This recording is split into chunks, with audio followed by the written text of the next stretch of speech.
Welcome to Shining Bright, the FarmHers radio show all about women doing great things. Women who are making the ordinary extraordinary. Women following their passion, taking action, and making a difference for themselves and others. Join me, Margie, as your host on Shining Bright by FarmHers. Welcome to Shining Bright today. So today's episode is going to be spent talking to and about women who are in the business side of agriculture. So to give you a little glimpse of why this is near and dear to my heart, let's rewind back a number of years, actually a whole lot more years than I probably care to admit. But while I grew up mostly in the country, I went to college for graphic design, journalism, and photography. Surprise there. And then I immediately started working for an insurance company because A, that's what you do in central Iowa. We have a lot of insurance here. And B, I needed a job and I found one at a company called Rain and Hail. So I made my career over the next 11 years there. And I had a goal of climbing that ladder. I was a woman in the agribusiness industry. Even though I never thought about myself as that at the time. I didn't join any networks. I didn't do anything specifically as a woman in the agribusiness industry. And honestly, I don't really think that there was anything like that at the time. So over those 11 years, I had 5 different positions there. I worked my way to what was the risk manager when I left. And so while I felt very strongly that insurance for farmers and ranchers in this country is a very important safety net, it wasn't for me anymore. And so I took that opportunity to leave and voila, here we are with FarmHers, right? So I tell you that because women who work in agriculture, who find themselves working in a job that is so closely related to food production and all of the culture that goes along with agriculture, I think is a very common thing. And many times, maybe a lot like me, these women might have some part or piece of their history or their background that has agriculture in it. Like maybe, your uncle farmed, or maybe your great grandpa farmed, or maybe you used to go to your aunt's farm on the weekends in the summer or something like that. But a lot of times we find ourselves working in this industry and not super knowledgeable or familiar with how it works. And so there are these awesome networks out there of women. I have seen so many of them throughout the years. We have one right here in central Iowa, a group of women who work for a company called Nationwide. If you might have heard it, Nationwide is on your side. They're an insurance company, surprise, right here in Des Moines. And they, just like all of the women that I was talking about and myself included, found themselves as women working in the agriculture industry. And a lot of them, again, didn't have an agriculture background, don't farm today, don't have that connection. So they have kind of banded together and created a group where they can learn with each other, where they can kind of have this positive environment of growth and networking. And it's so cool. But I do know that we're going to continue to see more and more women in this industry. There's going to be, we've seen numbers of, job growth that's just huge in the ag industry. And the numbers of young women who are coming out of ag degree programs are on the rise. They're over 50% in many of the land grant universities. And so we know that there's these women out there and they're going to roll into this workforce. They already are. And, so it's just a growing thing. So we're going to be talking to a few women today who kind of fall into that role. First off, we're going to be talking to Jessie Atchison, and she will tell you all about herself, but she has landed at a company called Tillable. But Jessie does not have a background in farming. She married into a family that does have some. So she's just got that, that little piece, like so many of us, where, this little spark, this little interest that kind of led down this windy road. And she took her marketing ability and technology ability and landed at this company where she's working directly with farmers. And then we're going to jump over to Dani Dvorjak, who works for Syngenta. And Dani is somebody who we recently met, and she was on a panel at our I Am FarmHers conference. And she's just one of these really inspiring women. She is from Brazil originally. And an interest in STEM led her into the plant science field, and a growing interest led her into the United States, and she stayed and she got married and started her family here. And now she is a very, very important piece of the plant science equation for Syngenta right here in the Midwest. So any of you out there who grow beans or corn, maybe that is through Syngenta, she's one of those driving factors behind so many parts and pieces of that. So she's on the soybean breeding team, and we're going to hear more about her story, her role as a woman in this industry. But the bottom line is these women have a voice, and they have a strong voice. And I always say, if you can see it, you can go do it. Hey, young women out there listening, pay attention to these two stories. They're somewhat winding paths, but they have both led these women to roles in this industry, which may not be what you would think about when you think about agriculture, but they're doing really cool things. They're making change for people. They're putting their heart and soul into it, and they are FarmHers. They are women in agribusiness, and they're just nailing it. So stick with us here on Shining Bright by FarmHer.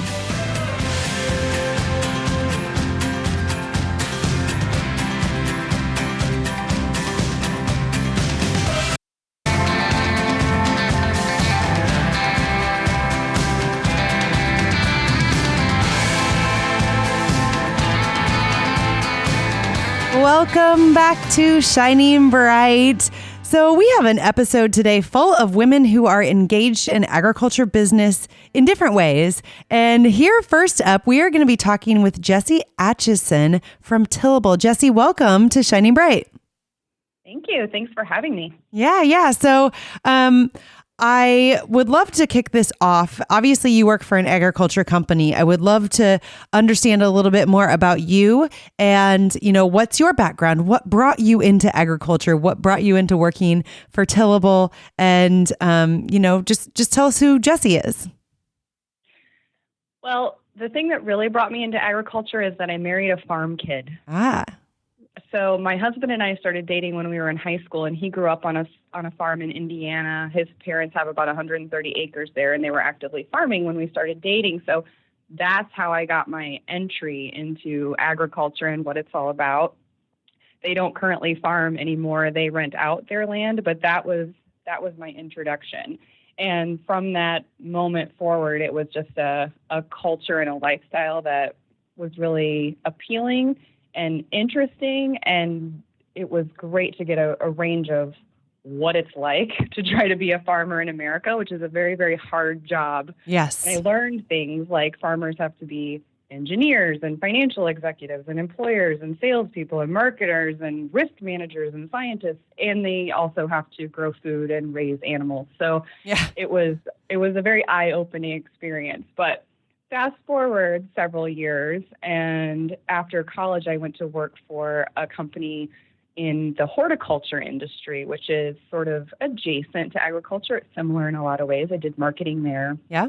Got an idea of what it's like to be a different kind of grower, kind of in a greenhouse versus outside. And then a few more years went by. I spent some time at a marketing agency doing marketing for all kinds of different clients, not necessarily in agriculture. And then in the last year or so, I came to Tillable. And the reason I came here is because Corbett Cool, who's the founder of the company, actually is a connection of my husband's. They had a successful startup together called 640 Labs, which was sold in 2014. Yeah. And now they work for the Climate Corporation. Corbett left to start Tillable and needed some marketing help. And here we are. So it was nice for me to feel like I was coming home a little bit, back to some people and an industry that had always been sort of near and dear to my heart. Yeah, well, I mean, sometimes those paths are windy and you never know quite where you're going to land, right? But I kind of like you, I didn't intend to work in the agriculture industry, but through a long windy path, I found my way here, and there's just really good people here. I didn't set out to do this, but I feel at home here, and I hope you feel that way too. Absolutely. So let's change paths a little bit. So that was your background, and a little bit about what brought you to Tillable. So tell me what tillable is, because other than just a brief glance at the website, I am not super familiar with it. So, because I'm not a farmer, I'm not out there with land looking to rent land or looking to put my land out there. So, it's a new concept to me. So I'd love to hear about it. Well, it's a new concept to you and a new concept to almost everybody else. So Tillable is only a couple of years old. We started in 2017, and we're the first and only really true online marketplace for farmland rental. A lot of people don't know this, but the farmland rental market is quite large. It's about a $32 billion industry. Yeah. And a lot of it is very interpersonal and very local, and it lacks some efficiency and some transparency. So most landowners out there think their land is where it should be, or think their rent is where it should be, but they really aren't getting the data to prove that. So they don't really know that for sure. That might just be what they're like talking to someone in their county about, right? Like they're just kind of using those local networks to figure that out. Right. And a lot of landowners don't live near their land. They've inherited, they moved away. So they don't even, in some cases, have access to those local networks either. And then for farmers, especially young ones, if you talk to them, they'll tell you it's very difficult for them to find new land to rent. So they may not ever get a shot at a new piece of ground in their area because they never heard about it. Somebody knew somebody, the land got rented, and they never got a chance to prove what they could do. So that's what Tillable is really out to change, is to help landowners really optimize the returns on their farmland, make sure it's being managed appropriately and well cared for, and being as productive and healthy as it can be, and then also helping these farmers find new land to rent. Yeah. So it sounds like there's kind of this niche need out there. Is it really like a technology company that has engaged in agriculture to fill that niche need? Absolutely. What we're doing is taking a problem that exists in the industry and we're using technology to solve it. Mm-hmm. I mean, why not? We have it at our fingertips, right? And I think there's so many things in agriculture as we've, things have modernized, things have changed so much over the past few decades even, that we have all this at our fingertips and people can access the internet so much easier and it is broadly available. So stuff like this, I think, is going to keep popping up and just be there to help all of those people who want to engage in agriculture. Absolutely. Go ahead. I was going to say, just making those connections is so important, and really what we're able to do in today's environment where we do have technology at our fingertips and we are able to leverage these tools is really broaden horizons for people and help them find opportunities they wouldn't have otherwise known that they had. Yeah, most definitely. Well, we kind of touched on this, but it seems in rural America, most of the time, at least in my experience, a lot of things work off those like personal relationships. Like I know Joe down the road and his wife, Nancy, like we do this with them and that with them. And they told us about this land, or, those are the types of things that happen. And obviously you're trying to open up those networks a little broader, but has it been somewhat difficult because of that really like small community nature that's out there in rural America? I think what makes this interesting, and it's an interesting space for me to be in as a marketer, which is really a communications role, is that the relationship between a farmer and their landowner is so important to both sides. And our goal is really to strengthen those relationships, to add another way to help in those relationships and ensure that they're as strong as they can be. But it is difficult because things have been done the same way for a long, long time. People kind of know who they know, and they might not be thinking of branching out or looking at other options. So that's something that we balance all the time. But one of the reasons that Tillable came to be and that Corbett started the company, honestly, was because a friend of his had inherited some land from his grandmother, and who had unfortunately passed away, and had no idea what he should be doing with it. He asked Corbett for help because he had a little bit of an ag background. And in that process, they found out that this friend's grandmother had been under rented for years and years and years. Right. With the farmer she had a great relationship with and thought everything was okay. And there was just never that opportunity to have the conversation about what was really going to be fair to everybody involved. Yeah. And so that's a disappointing thing. That's what we're trying to avoid, is make sure that landowners are able to feel confident about their relationships and that they're earning the income that they should from their land, but also that farmers can feel confident they're paying a fair market rent and everybody's kind of making out the best that they can. Yeah. And I mean, ultimately, like there's all these relationships and all this, heartfelt stuff that we put into agriculture, but it is a business at the end of the day, and it has to be a profitable one for everybody to be able to march forward and grow all that food that we all rely on. So I love this concept. So we have more to talk about, because I want to specifically delve into, women landowners are on the rise, and I want to talk about some ways that this can apply to women. So we will be right back here with Jessie in just a few minutes on Shining Bright by FarmHers.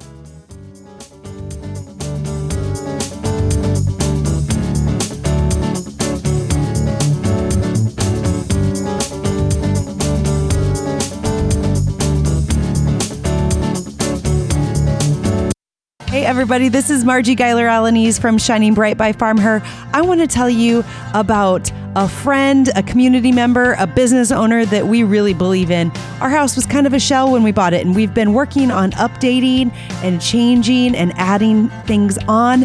And we found a local contractor that we can trust, that we love the work that they do, and that is Remodel Works. Check them out at remodelworksdb.com. They're right here in Central Iowa. You'll love them.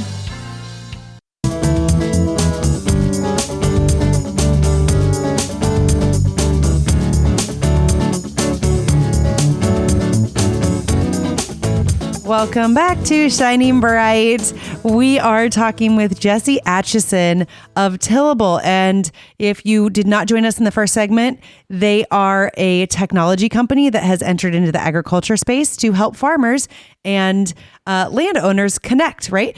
You know what? It struck me when I was typing out my notes for this. It's kind of like a dating service in some ways, right? Like we're connecting people who have like-minded goals here. And so on that note, it made me wonder, and we'll get into this more, but when you're talking about women, right? Like specifically, and when you guys pair up, or you have people who are looking to rent their land or people who are looking to rent land, do you have ways, kind of like a dating service would, of making sure that you know what's important to that person and then that helps you make that match? Or is it more just based on proximity?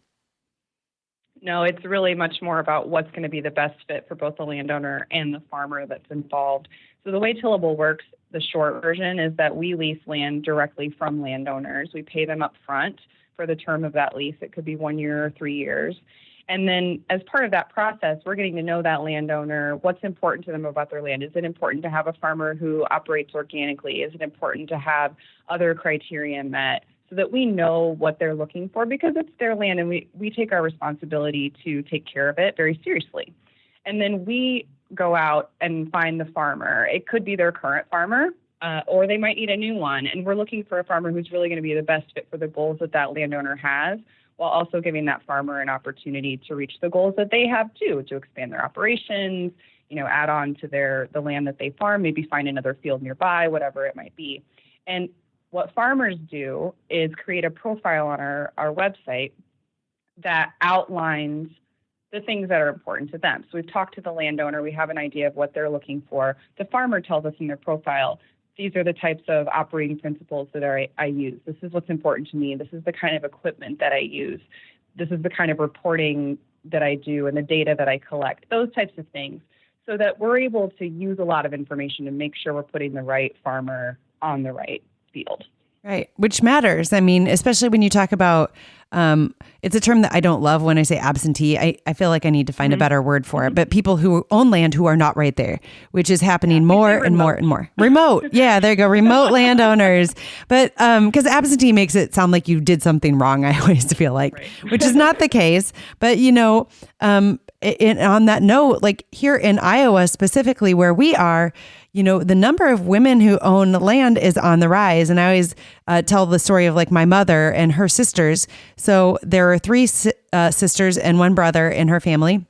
And when my grandpa passed away, that land went to his kids. And so it went from one male owning it to one male and three women owning it. So right there, you had three more women landowners. And that's happening more and more as generations change and shift. And, it doesn't always just go to the boy anymore, like it might have a century ago.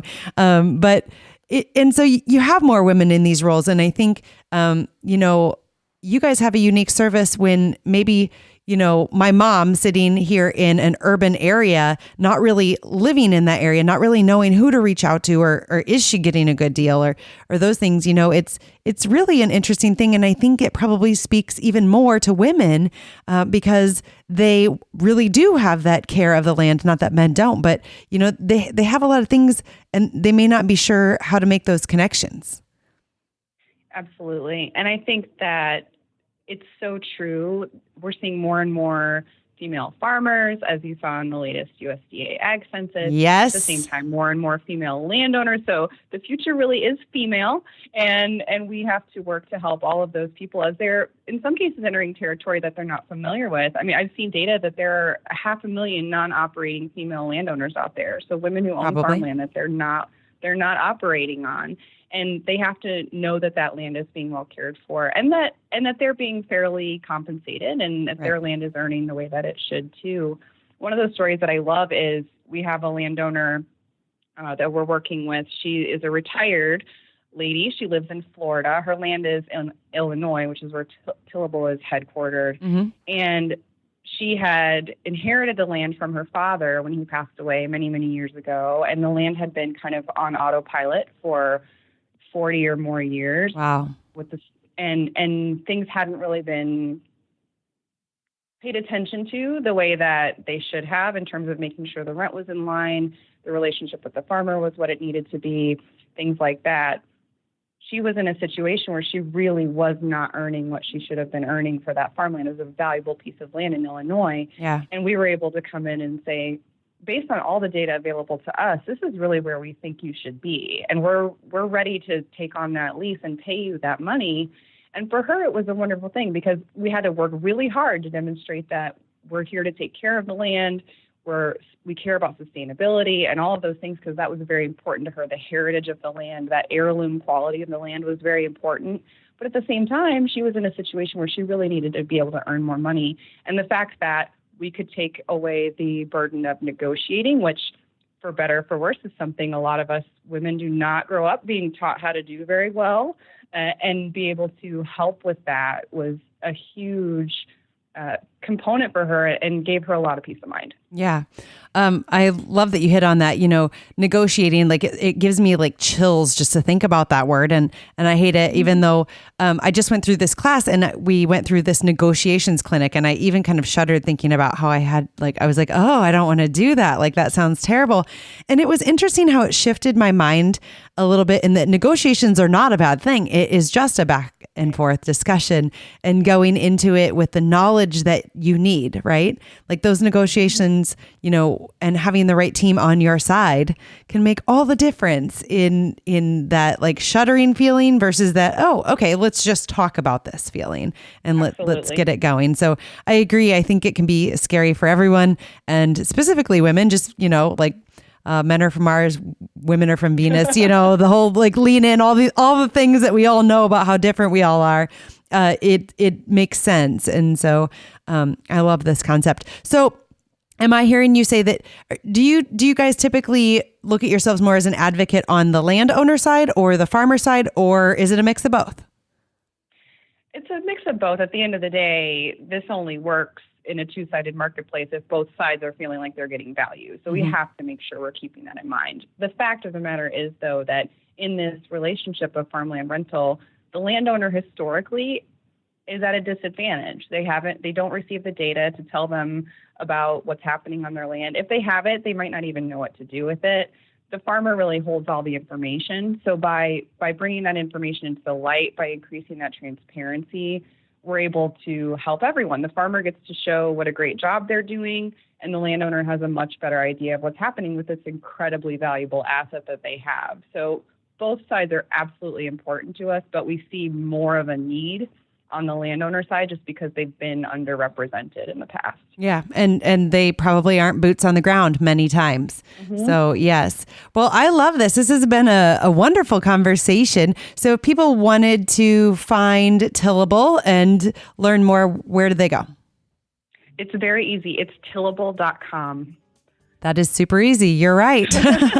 Yeah. So I would encourage anyone out there, if you're even thinking about it, you might as well check it out. Like with everything else in life, it never hurts to just ask and look around you and make sure that you are doing the best thing you can for your business, for your farm, for your family. And that's all that any of us can do. Jessie, thank you so much for joining us here on Shining Bright. Thank you. Yeah. And I want to remind all of you out there, if you find yourself in Iowa this week, visit us at the Iowa State Fair. We're in the Agriculture Building, also known as the Building with the Butter Cow. And we have a little red FarmHers barn across from the Jacobson Building. Stick with us. We'll be right back.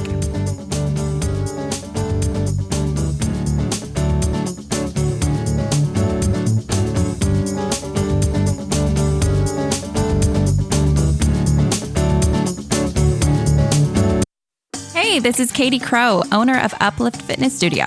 Uplift Fitness Studio is a boutique fitness studio located right in the heart of Grimes, Iowa, in the Governor's District. Uplift offers a variety of group fitness classes, such as yoga, cardio, Zumba, bar, and strength classes. All new students can get their first week free with no obligation. At Uplift Fitness, we are passionate about uplifting women in our community to be strong, healthy, and happy. We strive to make a difference in their lives by creating an environment that allows our members to obtain their fitness goals and enjoy their experience in comfort and safety. Visit our website today at www.upliftfitnessstudio.com.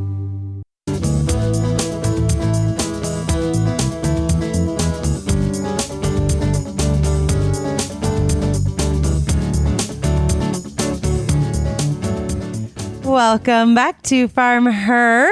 We have an interesting lineup today of women who are engaged in the agriculture industry in maybe ways that you don't see every day, but I guarantee that they affect the outcome of many, many things that do affect all of us every day. So here on the line, we are talking to Dani Dvorjak. Welcome. Hi, I'm honored to be here. Yes, well, we're so glad to have you. And our paths recently crossed. You were just on a panel at our I Am FarmHers conference.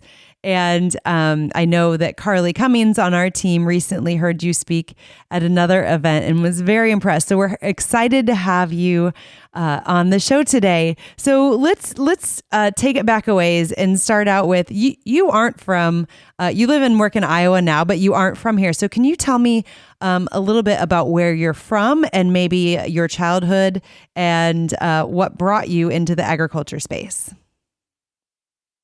Yes, sure. So I was born and raised in Brazil, and I moved to U.S. of my life was in Brazil, and I started my career in ag back in Brazil.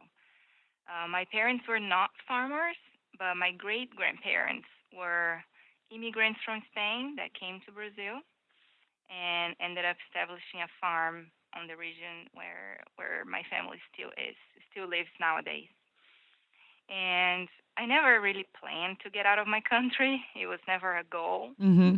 But I always knew that I wanted more. I went to college to study biology and genetics. And I was naturally attracted by the agriculture side of it. Started with animal breeding and then later in crop genetics. And so after college, I did my master's in agriculture and plant breeding. And one day I'm there working at the department, and we got a visitor, and it was a professor, Dr. Todd Pfeiffer, from the University of Kentucky. Mm-hmm. And he had a connection then with my advisor, Dr. DiMauro. He saw me working in the greenhouse, in the lab. I believe I was doing something in the lab, and he approached me and he said, "Hey, do you know how to cross soybeans?"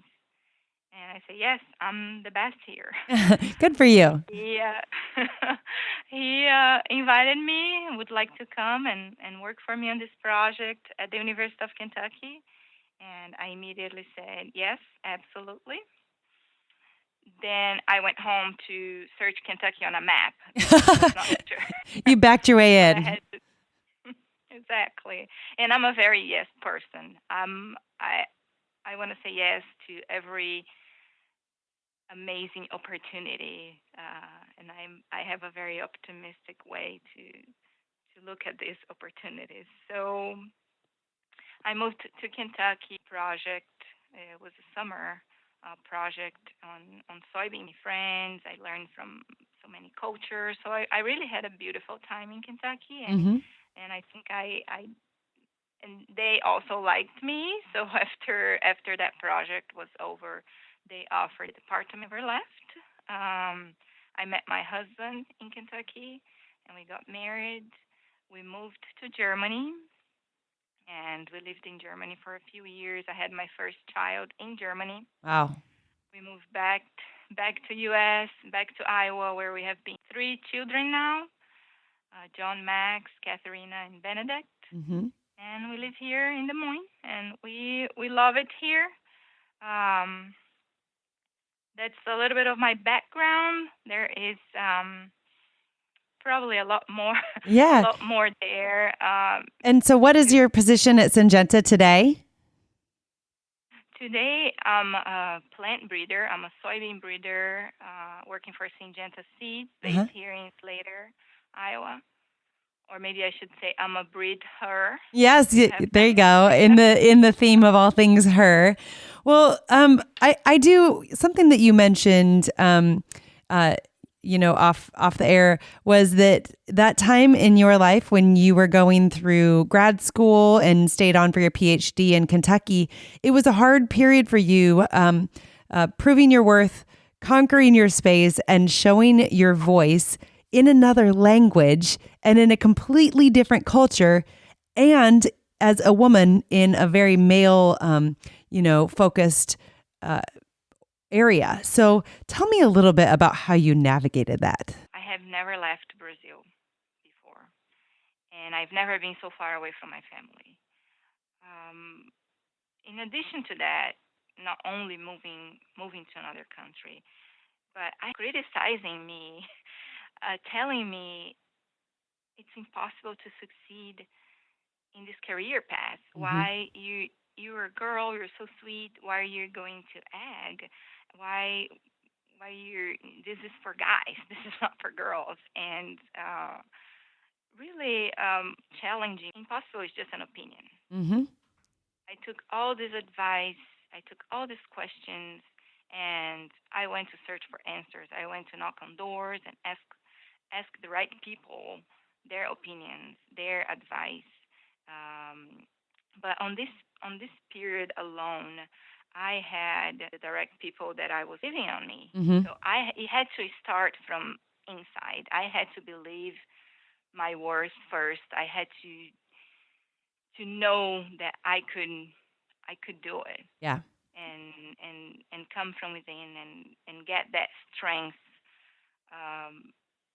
Being brave, because I'm not that brave. Actually, I think you are, in reading about all the things you've done. You've lived in 3 countries. Oh my goodness, you are. But I understand what you're saying. On the inside, it's hard sometimes. It was not easy. It was not easy, but it was not impossible. I had to work my fears. I had to work my self-doubting and other people's doubt or give up. Yeah. Well, I am so glad that you didn't give up. We have more to your story. We have to get going to break here, but you have done some amazing things, and I'm so happy that you are here in Iowa now. But we'll dig in some more about your position today and some of the ways that you help people, specifically women within this industry as well, here in the next segment. Thank you, all of us, for joining us here on Shining Bright. Be sure to tune in every weekend for more stories about everyday women who are doing amazing things, just like Dani, women who make the ordinary extraordinary. We'll be right back here on Shining Bright.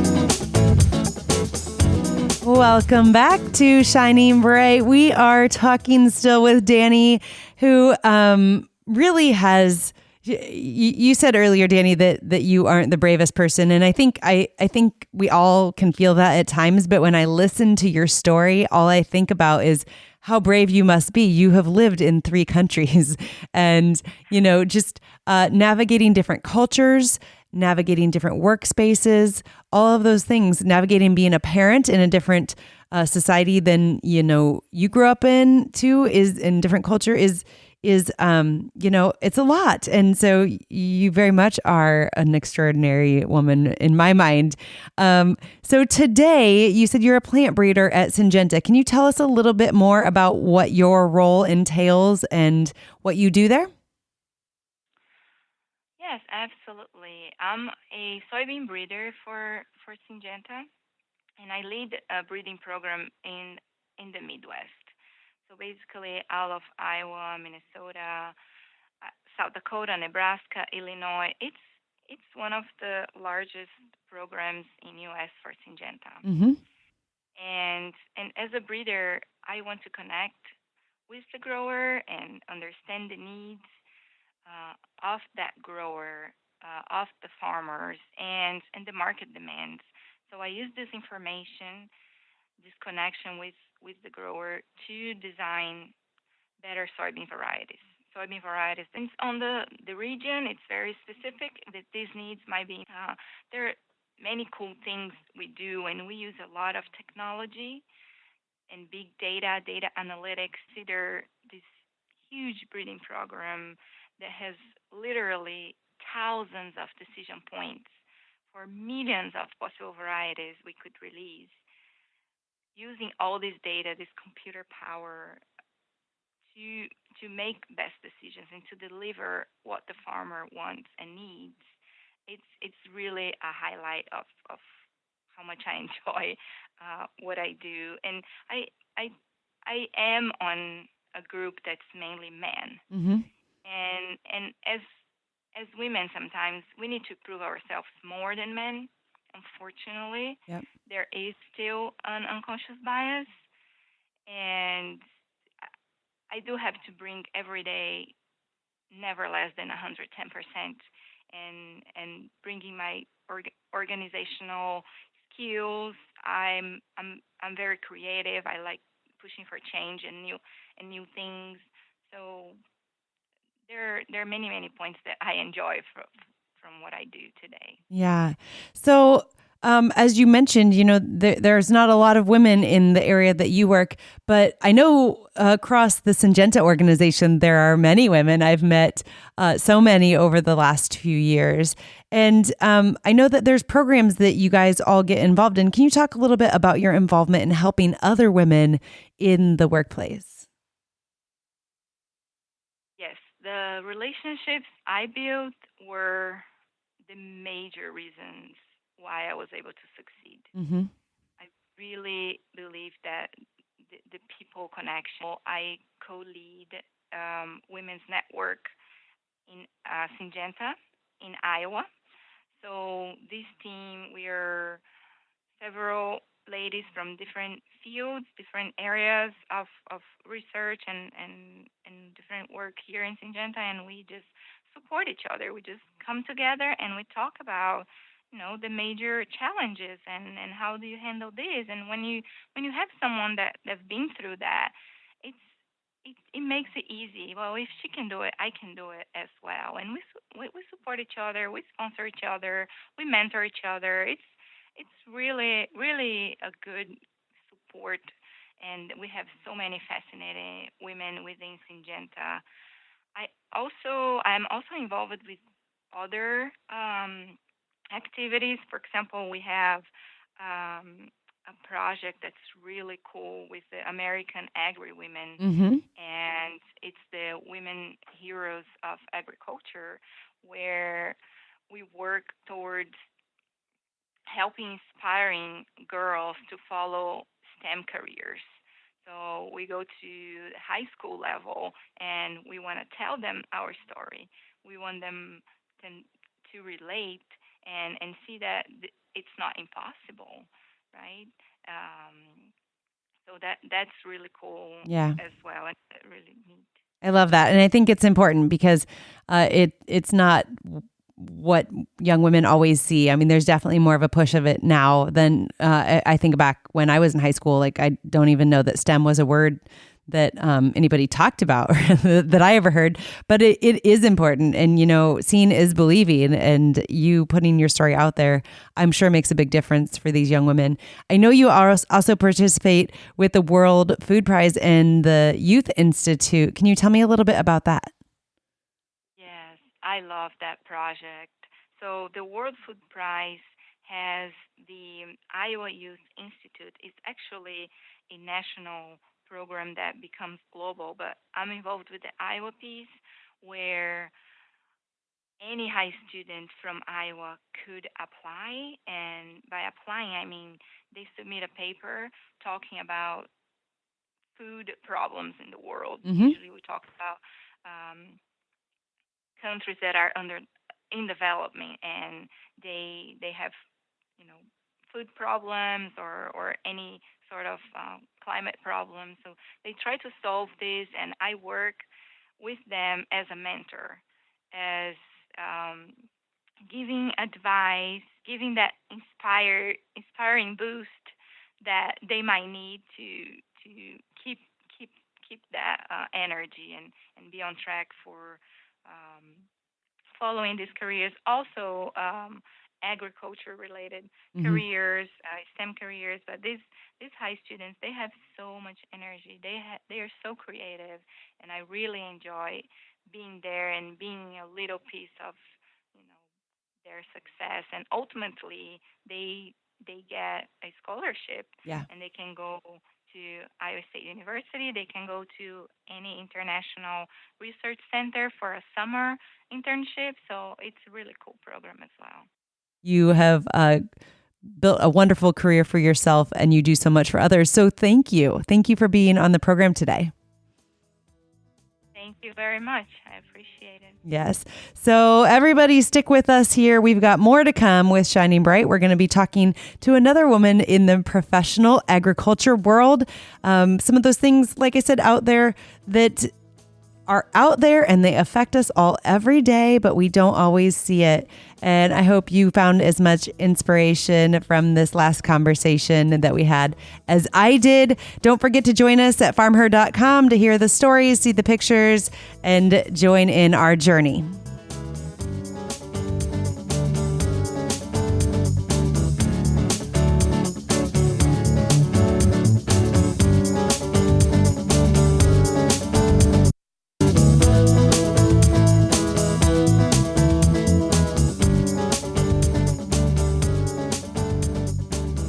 Welcome back to Shining Bright. We are wrapping things up and kind of departing from what we normally would do. We have got Dani back on the line, and I wanted to talk to her a little bit more. She's got a lot of advice to give, and she's so wonderful about sharing that. So, Dani, in thinking about the women out there who are listening and who might be going, oh my gosh, this woman has done so much. How could I ever do that? How does she navigate through that? What piece of advice would you have to leave with our listeners? Margie, my piece of advice is do not give up. Never give up. Scary things don't get less scary, but you will get stronger. So do not fear. Fear is our worst enemy. It makes us self-doubt. It makes us procrastinate, even self-sabotage. So you must take ownership in creating your opportunities. Do not give up. Keep going. Keep showing up. It will get easier. And on that note, when you talk about fear and that we have to push through that, do you have any tips? Like, how do you push yourself through that? Because I can only imagine when you go, okay, I'm going to move away from the country and the only home that I've ever known, and I'm going to go do something that everybody's telling me I shouldn't do, that fear creeps in. So what have you personally done to push that fear aside? I have to work on it every day, every situation. The goal is to be brave. The fear is going to be there. There's I don't believe there's a way to remove all the fear, because we want to have fear of things. We don't want to be fearless in life. But the goal is to be brave. The goal is to recognize your fear, but know your worth, know what you're capable of, and believe in yourself. Yeah. And one other thing you said, show up every day.